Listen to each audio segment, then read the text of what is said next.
welcome back. You're still watching Africa's Finest Breakfast Show, Global Morning, and we're still looking at very salient issues making the rounds in Nigeria.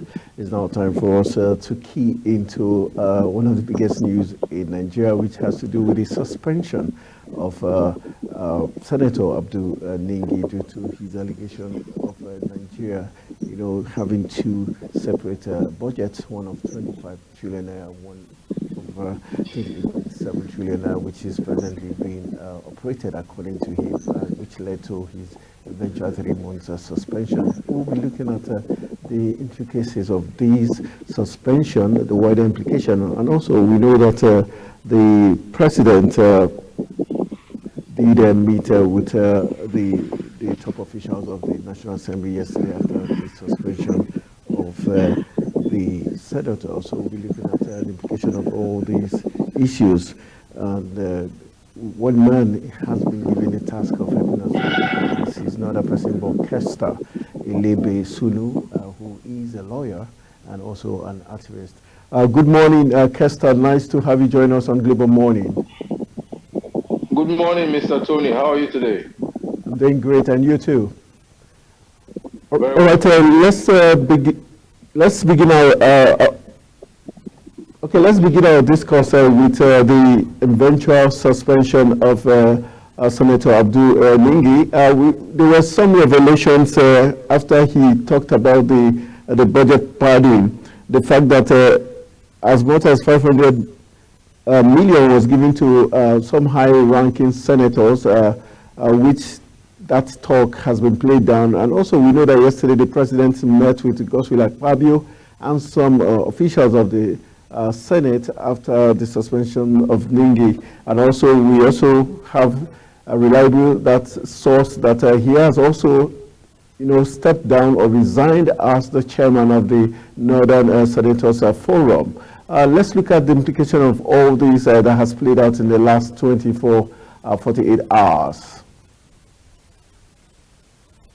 Good morning again, Mr. Tony. Glad to be on this program this morning. The reality of the current topic of discourse, which is the revelations by some senators being led by Abdul Ningi, that is the distinguished senator representing Bauchi Central Senatorial District of Bauchi State.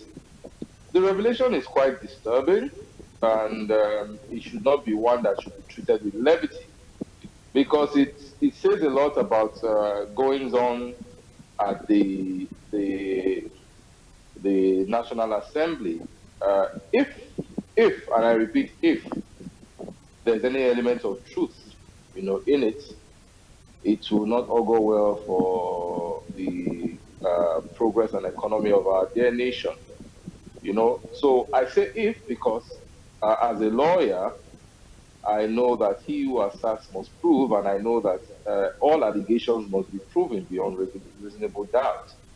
It's not enough to just bandy claims and allegations, because of course the person making those allegations may have sinister ulterior motives.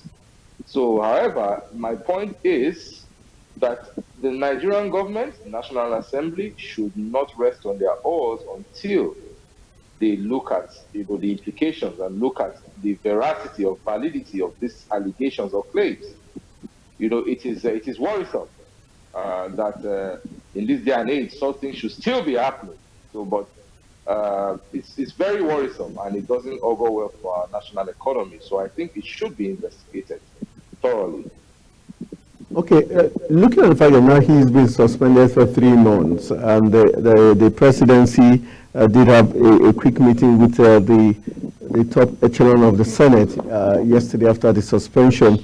What does that tell us as regards what implications will be for the president to have the audience of the Senate president yesterday and other chieftains of the National Assembly as regards the suspension? Do you see it being lifted before the 3 months? And do you think it was too quick for that action to have occurred?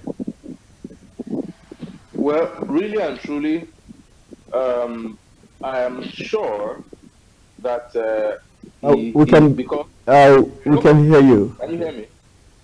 Okay. If you look at the, can you hear me now? Yes, better. Okay, if you look at the process by which Senator Nengi was suspended, Senator Olamilekan Adeola had to come under orders 9, 10, 41, and 51 of the rules of the House, of the Senate, okay, to move a motion, privilege and issue of national importance against Nengi. First and foremost, the process by which Abdul Nengi went about making his allegations and revelations were against the rules of the House and were against the public interest. You don't make such allegations on an interview with the BBC. You understand? He first made these allegations on Saturday during an interview with the BBC. You know, and then these are allegations that he knows better. You know, he's a senator. He knows that if he has evidence, of course, he has to come properly under the rules of the National Assembly. And if those allegations are not properly investigated, at that point, he cannot say, well, I actually submitted myself or these allegations to due process, and it was not well attended to. And then you can go to the presidency and then, of course, seek legal redress.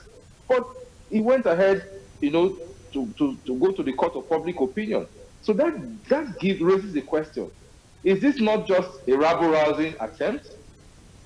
I don't know if you understand what I'm saying. Yeah. Is it not a rabble-rousing attempt by a senator who is discontented, probably with the power shift or the power play in the National Assembly and wants to cause problems?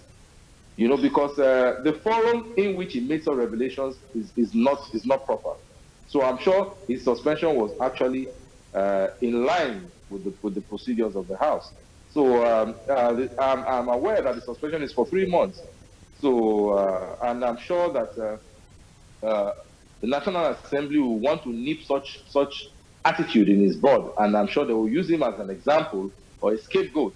So I doubt if the suspension will be lifted before the 3 months ends. However, I am curious to see what the presidency will do about these allegations. And I'm happy that they, of course,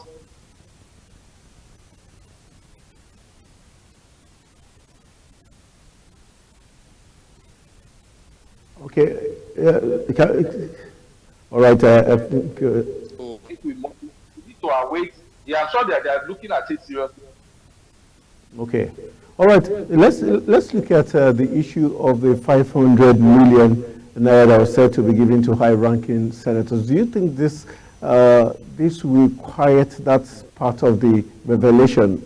And how important is it that it's well talked about and brought to the fore? These are mere allegations. Allegations something doesn't make it necessarily true. So I would want to say let's keep the gunpowder dry. This is not the first time we are hearing such allegations, especially in the National Assembly of Ghana must go extending hands and things like that. So I'm sure that now it has come to the public space. I would also encourage civil society organizations to ask questions under the Freedom of Information Act. You know, if for me that Senator Nengi has brought this to the public space is an opportunity for civil society organizations to x-ray the budget that was passed and the budget that is in the public space, and then to give credence to the allegations or the validity of such allegations. And then, of course, if it is true, there's due process. You seek legal redress. Okay. To call the National Assembly to order. Yes. All right. Let's get your take. The majority leader of the Senate, talking about Okoyemi Bamidele, made some very sweeping comment, suggesting that there's this plan by Nengi and some of his cohorts to, as a way of impeach or remove the Senate President Godswill Akpabio from office.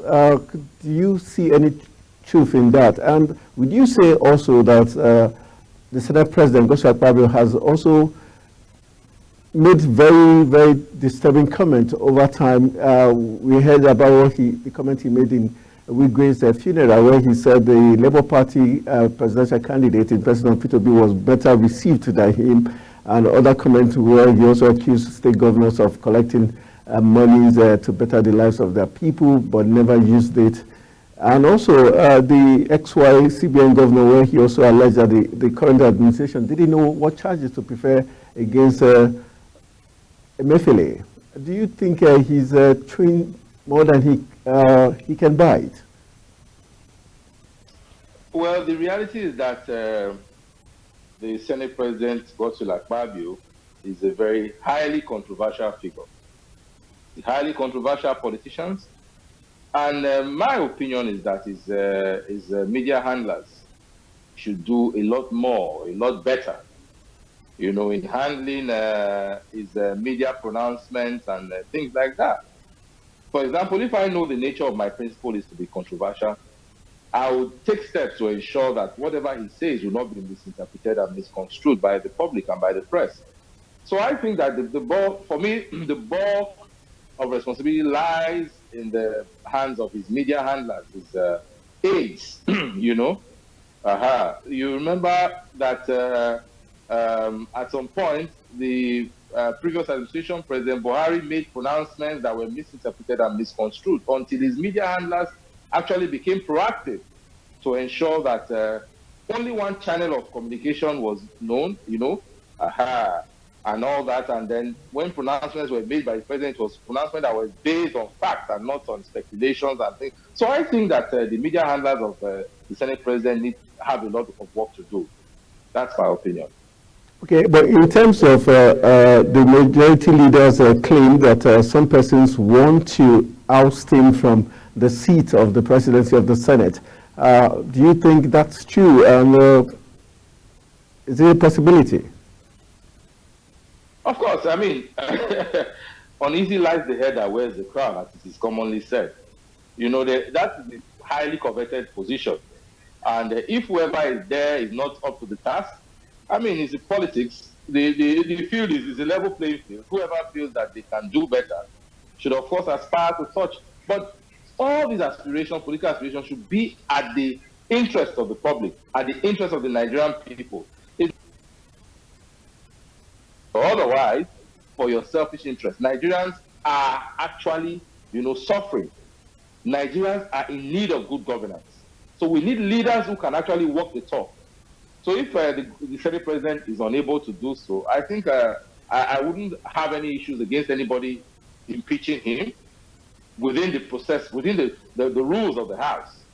You understand? So the allegations or claims by the Senate president that people are trying to impeach him is neither here nor there. It's political talk. If he does the needful, does good by Nigerians, I think that he will have the support of the vast majority of the National Assembly and, of course, the Nigerian public. So he should do his job and stop, you know, making allegations, making claims of threat of, you know, being impeached.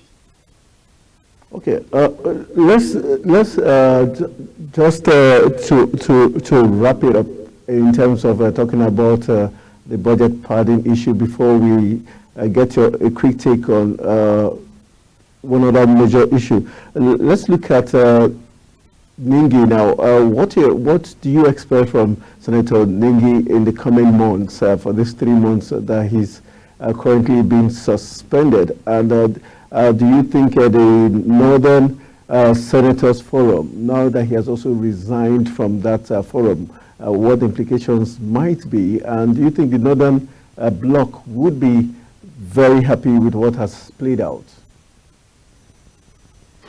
Well, I have never been comfortable with ethnic politics. We are all Nigerians, and all that we say and do should be for the common good of Nigeria, not for just an ethnic enclave to the exclusion of others. So his office or his position as the head of the Northern Senators Forum, to me, is neither here nor there. Whether he resigns or not, that is not my interest.